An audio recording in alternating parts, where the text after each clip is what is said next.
ओम शांति। 9 नवंबर 2024। आज की मुरली। मीठे बच्चे, बाप आया है तुम बच्चों को भक्ति तो आत्मा से ज्ञानी तो आत्मा बनाने, पतित से पावन बनाने। प्रश्न: ज्ञानवान बच्चे किस चिंतन में सदा रहते हैं?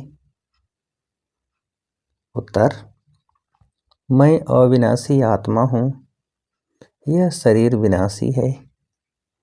मैंने 84 शरीर धारण किए हैं। अब यह अंतिम जन्म है। आत्मा कभी छोटी बड़ी नहीं होती है, शरीर ही छोटा बड़ा होता है। यह आँखें शरीर में हैं, लेकिन इनसे देखने वाली मैं आत्मा हूँ।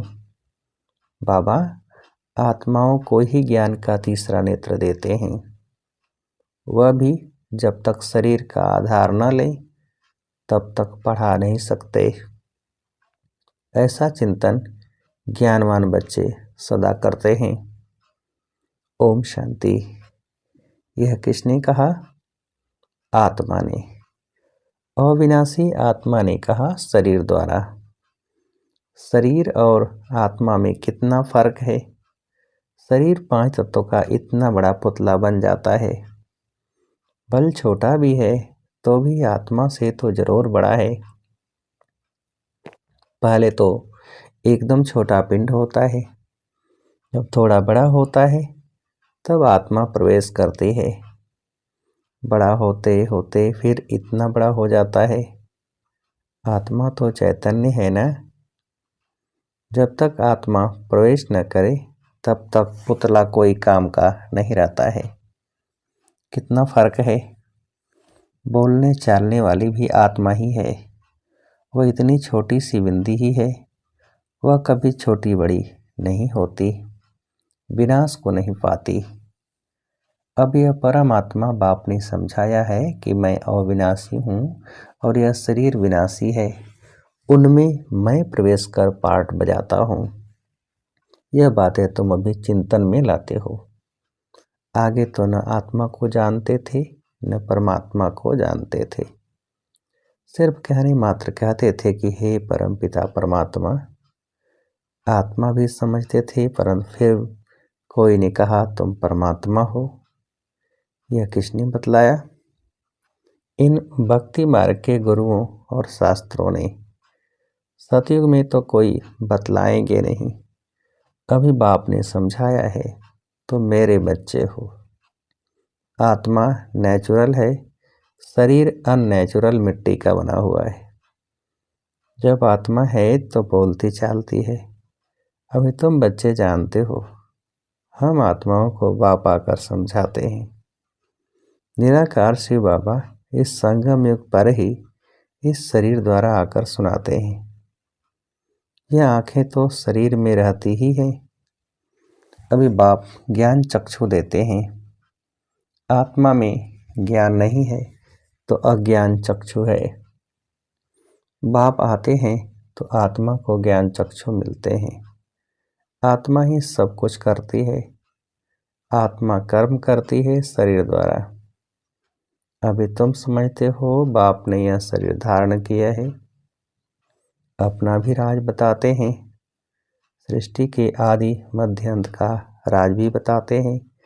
सारे नाटक का भी नॉलेज देते हैं। आगे तुमको कुछ भी पता नहीं था। हाँ, नाटक जरूर है, सृष्टि का चक्र फिरता है, परंतु कैसे फिरता है यह कोई नहीं जानते हैं। रचयिता और रचना के आदि मध्य अंत का ज्ञान अभी तुमको मिलता है। बाकी तो सब है भक्ति। बाप ही आकर तुमको ज्ञानी तो आत्मा बनाते हैं। आगे तुम भक्ति तो आत्मा थे, तो आत्मा भक्ति करते थे। अभी तुम आत्मा ज्ञान सुनते हो। भक्ति को कहा जाता है अधियारा। ऐसे नहीं कहेंगे भक्ति से भगवान मिलता है। बाप ने समझाया है, भक्ति का भी पार्ट है, ज्ञान का भी पार्ट है। तुम जानते हो, हम भक्ति करते थे तो कोई सुख नहीं था। भक्ति करते धक्का खाते रहते थे, बाप को ढूंढते थे। अभी समझते हो यज्ञ तप दान पुण्य आदि जो कुछ करते थे, ढूंढते ढूंढते धक्का खाते खाते तंग हो जाते हैं, तमो प्रधान बन जाते हैं। क्योंकि गिरना होता है ना, झूठे काम करना, छी होना होता है। पतित भी बन गए। ऐसे नहीं कि पावन होने के लिए भक्ति करते थे भगवान से। पावन बनने बगैर हम पावन दुनिया में जा नहीं सकेंगे। ऐसे नहीं कि पावन बनने बगैर भगवान से नहीं मिल सकते। भगवान को तो कहते हैं आकर पावन बनाओ। पतित ही भगवान से मिलते हैं पावन होने के लिए। पावन से तो भगवान नहीं मिलता है। सतयुग में थोड़े ही इन लक्ष्मी नारायण से भगवान मिलता है। भगवान आकर के तुम पतितों को पावन बनाते हैं और तुम यह शरीर छोड़ देते हो। पावन तो इस तमो प्रधान पतित सृष्टि में रह नहीं सकते। बाप तुमको पावन बनाकर गुम हो जाते हैं। उनका पार्ट ही ड्रामा में वंडरफुल है। जैसे आत्मा देखने में आती नहीं है, बस साक्षात्कार होता है तो भी समझ न सकें, और तो सबको समझ सकते हैं यह फलाना है या फलाना है। याद करते हैं, चाहते हैं फलाने का चैतन्य में साक्षात्कार हो, और तो कोई मतलब नहीं। अच्छा चैतन्य में देखते हो फिर क्या, साक्षात्कार हुआ फिर तो गुम हो जाएगा। अल्पकाल क्षणभंगुर सुख की आस पूरी होगी, उसको कहा जाएगा अल्पकाल क्षणभंगुर सुख। साक्षात्कार की चाहना थी वह मिला। बस यहाँ तो मूल बात है पतित से पावन बनने की। पावन बनेंगे तो देवता बन जाएंगे, अर्थात स्वर्ग में चले जाएंगे। शास्त्रों में तो कल्प की आयु लाखों वर्ष लिख दी है। समझते हैं कलयुग में अजून 40,000 वर्ष पड़े हैं। बाबा तो समझाते हैं सारा कल्प ही 5,000 वर्ष का है। तो मनुष्य अंधियारे में है ना, उसको कहा जाता है घोर अंधियारा। ज्ञान कोई में है नहीं, वह सब है भक्ति। रावण जब से आता है तो भक्ति भी उनके साथ है, और जब बाप आते हैं तो उनके साथ ज्ञान है। बाप से एक ही बार ज्ञान का वर्षा मिलता है, घड़ी घड़ी नहीं मिल सकता। वहाँ तो तुम कोई को ज्ञान देते नहीं, दरकार ही नहीं। ज्ञान उनको मिलता है जो अज्ञान में है। बाप को कोई भी जानते ही नहीं। बाप को गाली देने बगैर कोई बात ही नहीं करते। यह भी तुम बच्चे भी समझते हो। तुम कहते हो ईश्वर सर्वव्यापी नहीं है, वह हम आत्माओं का बाप है, और वह कहते हैं कि नहीं परमात्मा ठीक कर भीतर में है। तुम बच्चों ने अच्छी तरह समझा है भक्ति बिल्कुल अलग चीज़ है, उनमें जरा भी ज्ञान नहीं होता। समय ही सारा बदल जाता है। भगवान का भी नाम बदल जाता है, फिर मनुष्यों का भी नाम बदल जाता है। पहले कहा जाता है देवता, फिर क्षत्रिय, वैश्य, शूद्र। वह दैवी गुण वाले मनुष्य हैं, और यह हैं आसुरी गुणों वाले मनुष्य, बिल्कुल छीछी हैं। गुरु नानक ने भी कहा है असंग चोर। मनुष्य कोई ऐसा कहे तो उनको झट कहेंगे तुम यह क्या गाली देते हो, परंतु बाप कहते हैं यह सब आसुरी संप्रदाय हैं। तुमको क्लियर कर समझाते हैं, वह रावण संप्रदाय, वह राम संप्रदाय। गांधी जी भी कहते थे हमको राम राज्य चाहिए। राम राज्य में सब निर्विकारी हैं, रावण राज्य में हैं सब विकारी। इनका नाम ही है वेश्यालय। रौरव नरक है ना। इस समय के मनुष्य विषय वैतरणी नदी में पड़े हैं। मनुष्य जानवर आदि सब एक समान हैं। मनुष्य की कोई भी महिमा नहीं है। 5 विकारों पर तुम बच्चे जीत पाकर मनुष्य से देवता पद पाते हो, बाकी सब खत्म हो जाते हैं। देवताएं सतयुग में रहते थे, अब इस कलयुग में असुर रहते हैं। असुरों की निशानी क्या है? 5 विकार। देवताओं को कहा जाता है संपूर्ण निर्विकारी, और असुरों को कहा जाता है संपूर्ण विकारी। वह है 16 कला संपूर्ण और यहाँ 9 कला। सबकी कला काया चट हो गई है। अब यह बाप बच्चों को बैठ समझाते हैं। बाप आते भी हैं पुरानी आसुरी दुनिया को चेंज करने। रावण राज वेश्यालय को शिवालय बनाते हैं। उन्होंने तो यहाँ ही नाम रख दिए, त्रिमूर्ति हाउस, त्रिमूर्ति रोड, आगे थोड़े ही ये नाम थे। अब होना क्या चाहिए? यह सारी दुनिया किसकी है? परमात्मा की है ना। परमात्मा की दुनिया है जो आधा कल्प पवित्र आधा कल्प अपवित्र रहती है। क्रिएटर तो बाप को कहा जाता है ना, तो उनकी ही यह दुनिया हुई ना।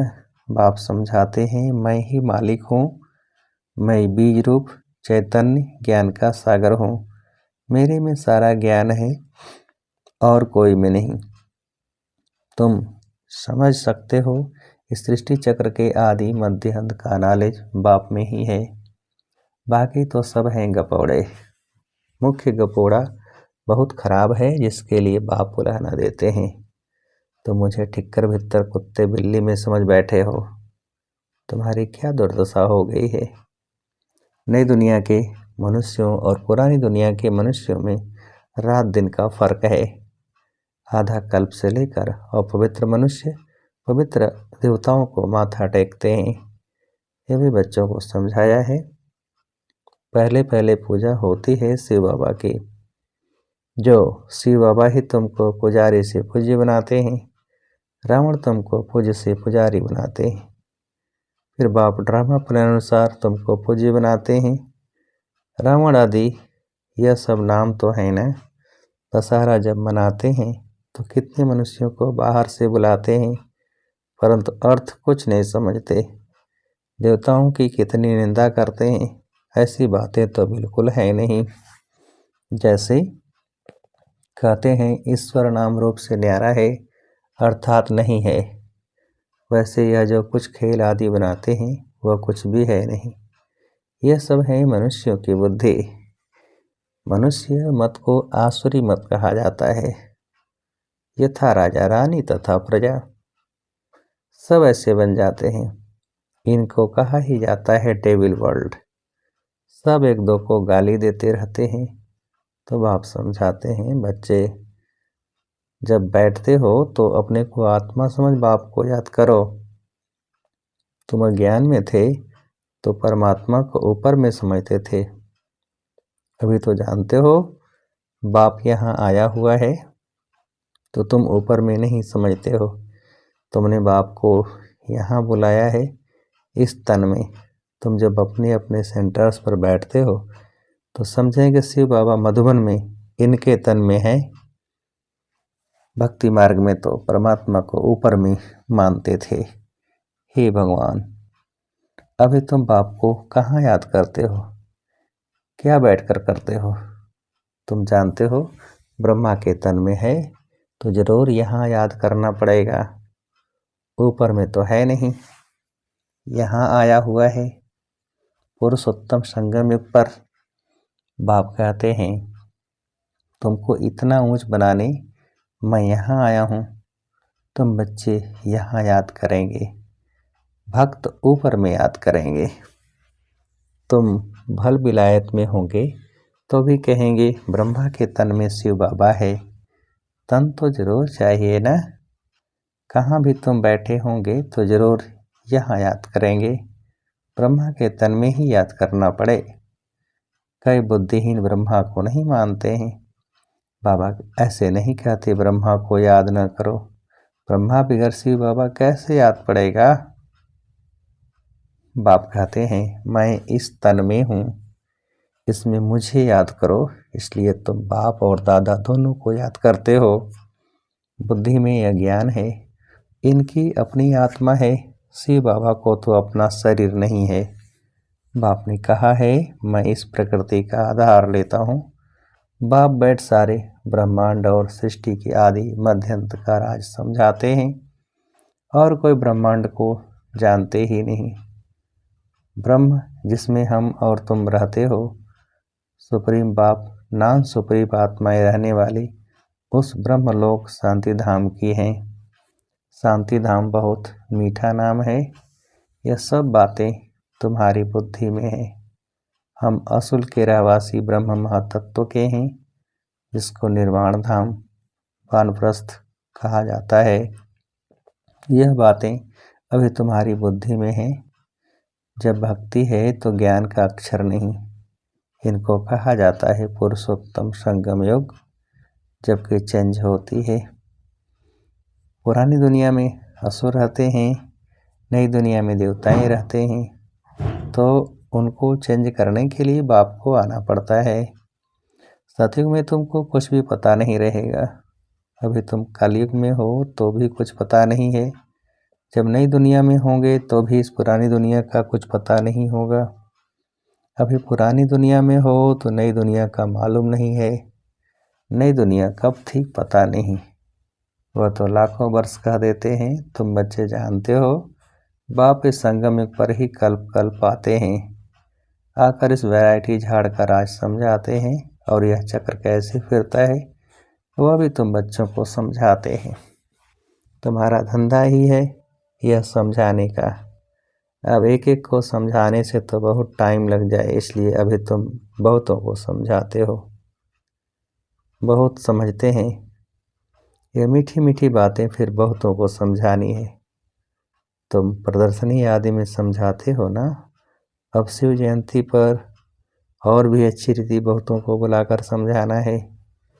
खेल की ड्यूरेशन कितनी है तुम तो एक्यूरेट बताएंगे। ये टॉपिक्स हुई, हम भी यह समझाएंगे। तुमको बाप समझाते हैं ना, जैसे तुम देवता बन जाते हो। जैसे तुम समझकर देवता बनते हो, वैसे औरों को भी बनाते हो। बाप ने हमको यह समझाया है। हम किसकी ग्लानि आदि नहीं करते हैं। हम बतलाते हैं। ज्ञान को सद्गति मार्ग कहा जाता है। एक सद्गुरु ही है पार करने वाला। ऐसी ऐसी मुख्य पॉइंट्स निकाल कर समझाओ।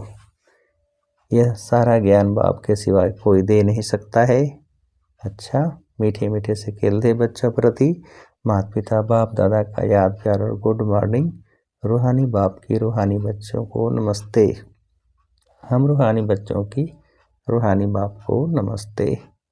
धारणा के लिए मुख्य सार पहली पॉइंट, पुजारी से पूज्य बनने के लिए संपूर्ण निर्विकारी बनना है। ज्ञानवान बन स्वयं को स्वयं ही चेंज करना है। अल्पकाल सुख के पीछे नहीं जाना है। दूसरी पॉइंट, बाप और दादा दोनों को ही याद करना है। ब्रह्मा बिगर शिव बाबा याद आ नहीं सकता। भक्ति में ऊपर याद किया, अभी ब्रह्मा तन में आया है, तो दोनों ही याद आने चाहिए। वरदान, हर कर्म में विजय का अटल निश्चय और नशा रखने वाले अधिकारी आत्मा भव। विस्तार, विजय हमारा जन्मसिद्ध अधिकार है। इस स्मृति से सदा उड़ते चलो। कुछ भी हो जाए ये स्मृति में लाओ कि मैं सदा विजयी हूँ। क्या भी हो जाए यह निश्चय अटल हो। नशे का आधार है ही निश्चय। निश्चय कम तो नशा कम, इसलिए कहते हैं निश्चय बुद्धि विजयी। निश्चय में कभी कभी वाले नहीं बनना।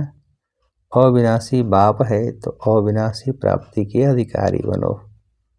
हर कर्म में विजय का निश्चय और नशा हो।